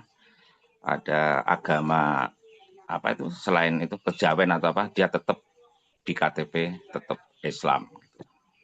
Jadi gitu, bro, kedawan ya, terlalu panjang ya gue ngomong. Kasih. Kembalikan ke moderator, monggo moderator, waktunya mungkin sudah. Baik, Kanda. Alhamdulillah, Masya Allah. Penjelasan yang sangat amat jelas, detail dari Mbah Roso terhadap bahwasannya lagi-lagi kita harus bijak dalam menyikapi masalah pluralitas,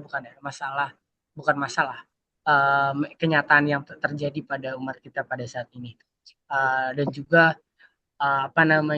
bahwa hal-hal yang memang ada pada Islam itu tidak menolak adanya keselarasan dengan budaya, seperti yang dikatakan sama Mbak Roso tadi, bahwa memang adat istiadat pada saat itu di Jawa itu sudah memang sejalan dengan beberapa ajaran tauhid gitu kan. Nah, maka dari itu Bono Keling sendiri ataupun ya tadi kita balik lagi mengupas cahaya tauhid dari Ronggo Warsito, maksudnya adalah salah satu tokohnya gitu kan. Berarti tidak menutup kemungkinan bahwa Ronggo Warsito juga merupakan seorang ulama tauhid, bukan seperti beberapa yang dikatakan oleh orang-orang beliau bukan ulama tauhid, beliau ulama kejawen. Karena nilai-nilai yang diajarkan pun masih mengandung pokok pemikiran tauhid dan nilai-nilai ketauhidan. Mungkin seperti itu. Sangat lengkap sekali dari kanda-kanda sekalian. Apakah tinggal beberapa menit lagi, apakah ada yang ingin terakhir untuk memberikan pendapat atau sudah cukup, Kanda? Nanti biar kepada kesimpulan, bagaimana Kanda Parma? Itu Mas Anang ada buat puisi tentang acara malam ini. Bagaimana Kanda? Mas Anang yang ada Pusdiklat Anang itu. Iya Kanda. Nah, itu ada buat puisi tentang acara ini. Masya Allah. Siap Kanda. Baik, kepada Kanda Anang mungkin bisa untuk bersama-sama memeriahkan acara pada hari ini. Kita menyaksikan pembawaan atau seni puisi yang akan dibawakan oleh Kanda Anang. Kepada Kanda Anang kami silakan. Terima kasih, izin untuk share screen. Siap Kanda. Mohon maaf sudah kami susun dalam satu bahan kita sama dari yang sudah disampaikan oleh Kanda sekalian luar biasa. Saya kira kita tidak sedang mendapatkan tapi ini adalah pencerahan yang tidak terbatas pada akal budi, tetapi rasa, jiwa, dan satu manfaat itu penting. Amanangi jaman nedan, ewu aya ing pambudi, melu edan orata, yentan melu ang lakoni. Boyak aduman meli, kaliren we kasani pun,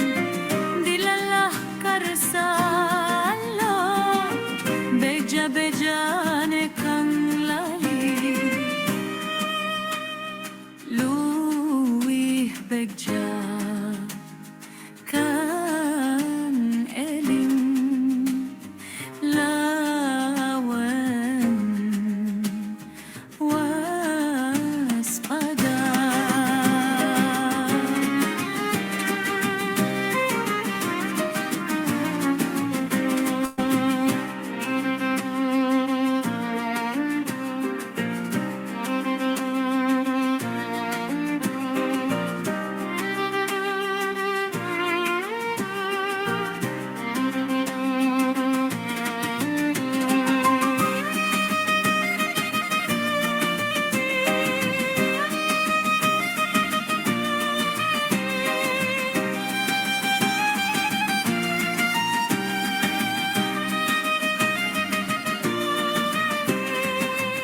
Amanangi zaman edan ewaya ing pambudi melu edan noratan yentan melu ang lakoni boya kaduman meli kalirenu e kasani pun dilalah karsalo beja-bejane kang lali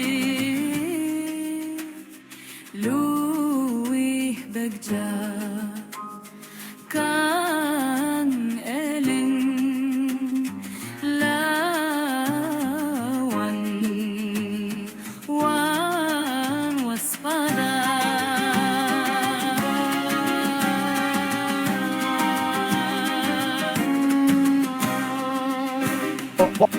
Ageng aji sinupong bersuci angkono paling kita kumpulin angkono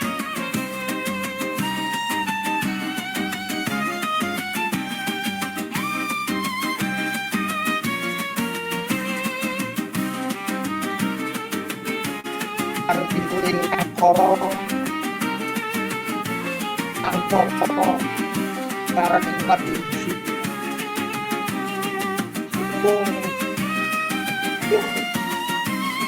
agomo.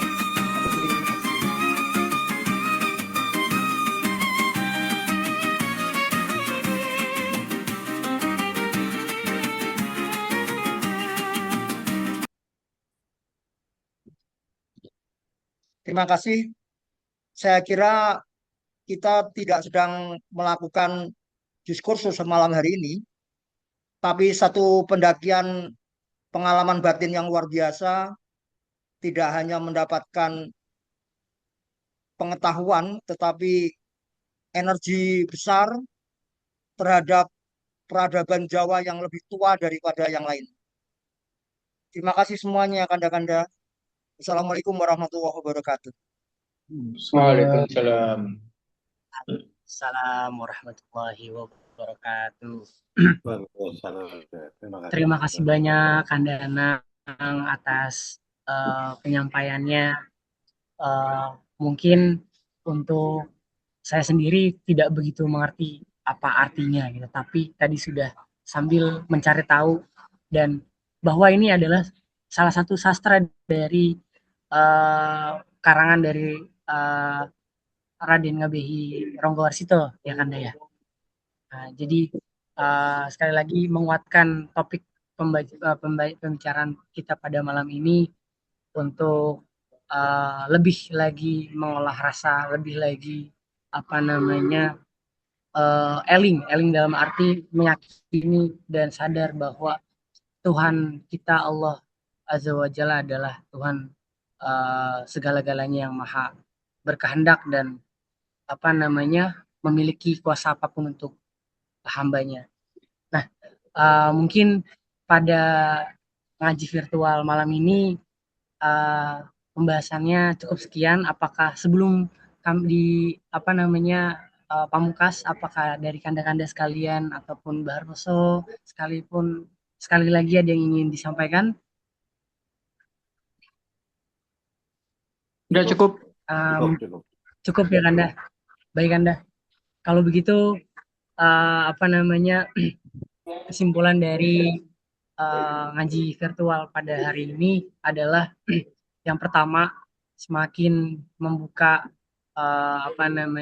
mata kita, mata saya sendiri sebagai pemuda, bahwa kita sebagai umat Muslim atau orang Islam harus mampu jeli dalam melihat pokok-pokok pikiran ketauhidan, yang mana mungkin itu tidak hanya tidak selalu ada pada dari Islam sendiri, tapi dari kebudayaan yang ada di sekitar kita itu pun terdapat. Maka dari itu kita harus mampu jeli dan menjadikan budaya sebetulnya selaras dengan nilai-nilai Islam. Nah, kemudian kita semakin harus eling lagi, semakin mengolah bukan hanya ini tapi juga rasa, gitu kan, bagaimana rasa kita terhadap Sang Pencipta, Gusti Allah, dan segala macam. Mungkin itu saja kanda-kanda sekalian yang bisa saya simpulkan pada pertemuan kali. Intinya banyak menambah insight untuk diri saya sendiri dan membuka wawasan untuk kita semua. Mungkin cukup sekian kanda dari saya.